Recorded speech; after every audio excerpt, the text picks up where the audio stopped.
कहते हैं कि संगत से गुण होत है कि संगत से गुण जात।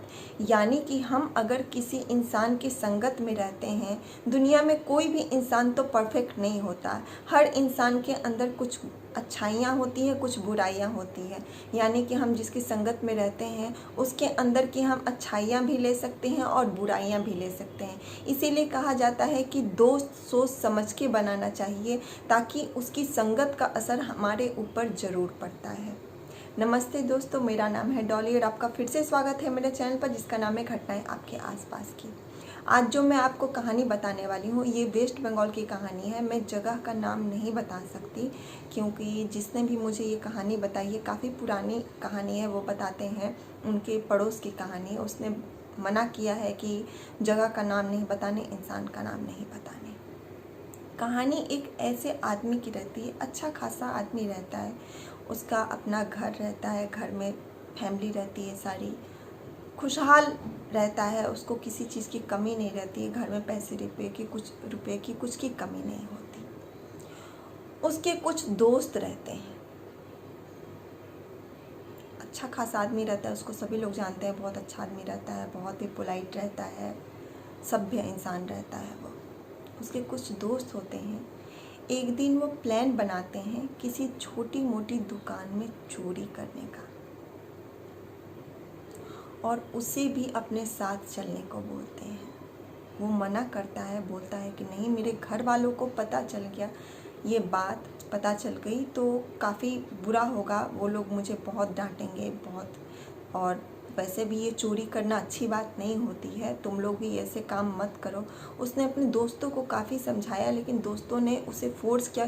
चूँकि वो उनका दोस्त था तो उनके फोर्स करने पर लास्ट में उसने भी हाँ कर दिया, ठीक है मैं साथ में चलूँगा, लेकिन मैं कुछ करूँगा नहीं, तुम लोग को जो करना है करना, मैं कुछ नहीं करूँगा। उन लोगों ने, उसके 4 दोस्त थे, उसको लेके 5 हो जाते हैं। वो लोग प्लान बनाते हैं। एक उसके घर से लगभग 10-15 मिनट की दूरी पर एक छोटा सा दुकान रहता है, उसमें चोरी करने का प्लान बनाते हैं। वो लगभग रात के 3 बजे जाते हैं चोरी करने के लिए। वो आदमी भी अपने घर से छुपकर निकलता है, चोरी करने जाता है। एक सभ्य आदमी पर बुरी संगति का असर हुआ। वो चाह कर भी मना नहीं कर पाया, उसे जाना पड़ा, क्योंकि उसने दोस्ती की थी और उसे दोस्ती का फर्ज निभाना था। वो उन लोगों के साथ किया।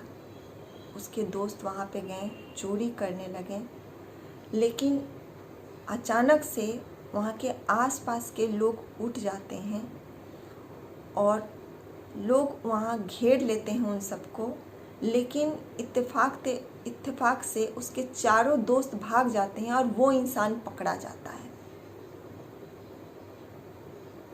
और वो लोग उसे इतना मारते हैं, उसके पूरे शरीर की हड्डियां तोड़ देते हैं, उसके नाक में और कान में, मुंह में बालू भर देते हैं, उसे हैवानों की तरह मारते हैं।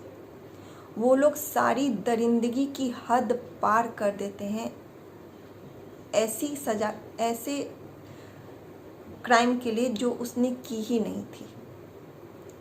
मानती हूँ वो साथ में गया था, लेकिन उसने कुछ किया नहीं था।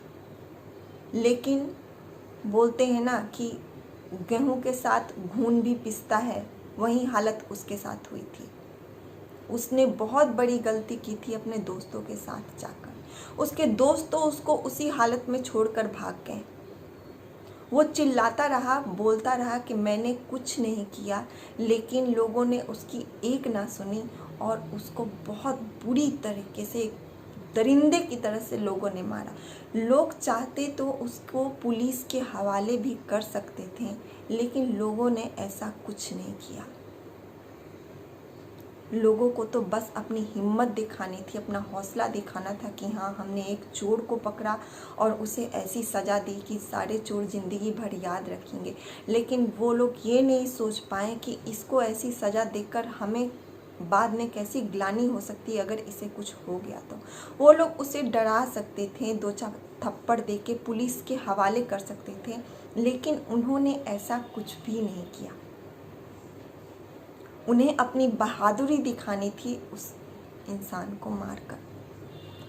वो दोस्त तो भाग जाते हैं, भाग के उस इंसान के घर पहुंचते हैं और उसके घर में उस वक्त उसकी शादीशुदा बहन आई रहती है। करीब सुबह के 5 बज गए रहते हैं। वो भाग के उसके घर आते हैं और बोलते हैं कि ऐसे, और अपना नाम नहीं लेते, उसका नाम ले लेते हैं कि वो चोरी करने गया था हमें साथ लेके और पकड़ा गया, उसे लोग बहुत बुरी तरह मार रहे हैं, हम लोग तो भाग आए, आप जाके उसे बचाइए।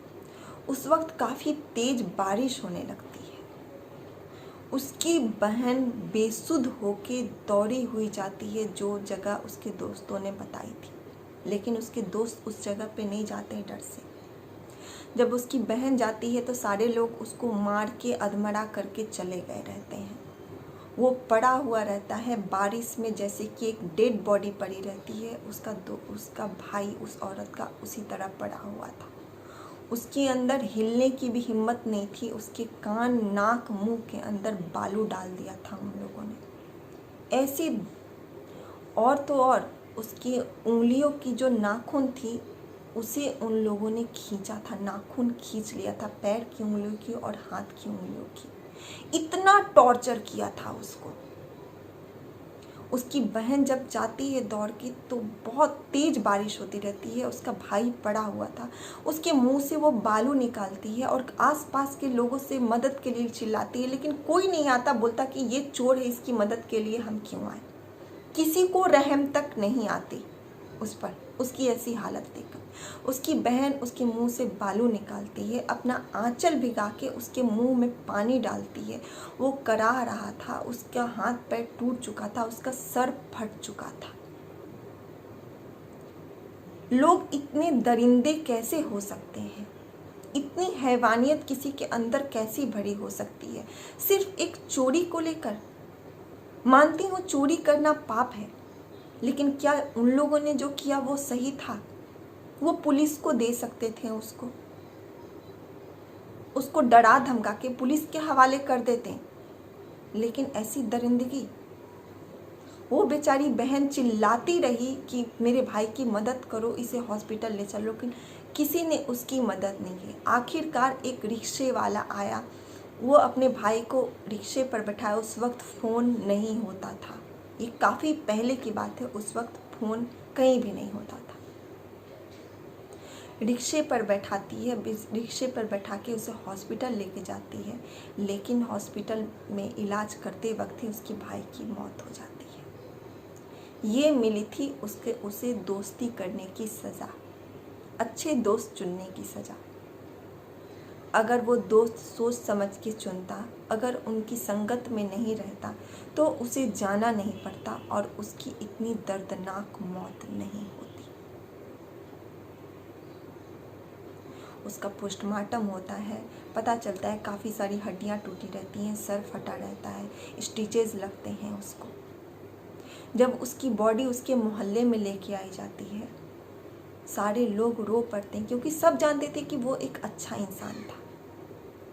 उसने कभी किसी के साथ गलत नहीं किया था, कभी कुछ ऐसी हरकत नहीं की थी ताकि लोगों को लगे कि ये एक बुरा इंसान है। सिर्फ गलत दोस्त चुनने की वजह से उसके साथ ये हुआ था। जिसने भी मुझे ये कहानी बताई उसने बताया कि जब उसकी डेड बॉडी आई तो वहाँ से एक अजीब सी स्मेल आ रही थी। ये बात काफ़ी पुरानी है, लगभग 30 साल पहले की कहानी है। उसके बॉडी से एक अजीब सी स्मेल आ रही थी। तो जिसने भी मुझे ये कहानी बताई उसने बोला मैं भी उस वक्त बहुत छोटा था, मुझे वो स्मेल आज भी याद है। तो उसके घर वाले कहते हैं कि एक्चुअली वो बॉडी की स्मेल नहीं थी, वहाँ पे जो लोगों ने अगरबत्ती जला के रखा था वो स्मेल थी। वो इंसान कहता है मुझसे कि आज भी जब वो अगरबत्ती की स्मेल आती है मुझ तक तो मुझे वो इंसान का चेहरा याद आ जाता है जब उसकी डेड बॉडी रखी हुई थी। जब भी वो अगरबत्ती की वो स्मेल उसके नाक तक पहुंचती है तो वो कहता है कि ऐसी दर्दनाक मौत मैंने आज तक अपनी ज़िंदगी में नहीं देखी। उसका चेहरा था, पूरे स्टिचेस लगे हुए थे।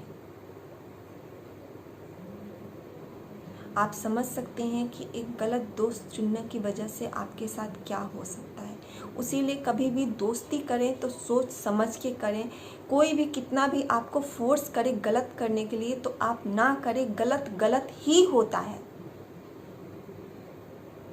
आपके पास खुद का दिमाग होना चाहिए कि क्या सही है क्या गलत है।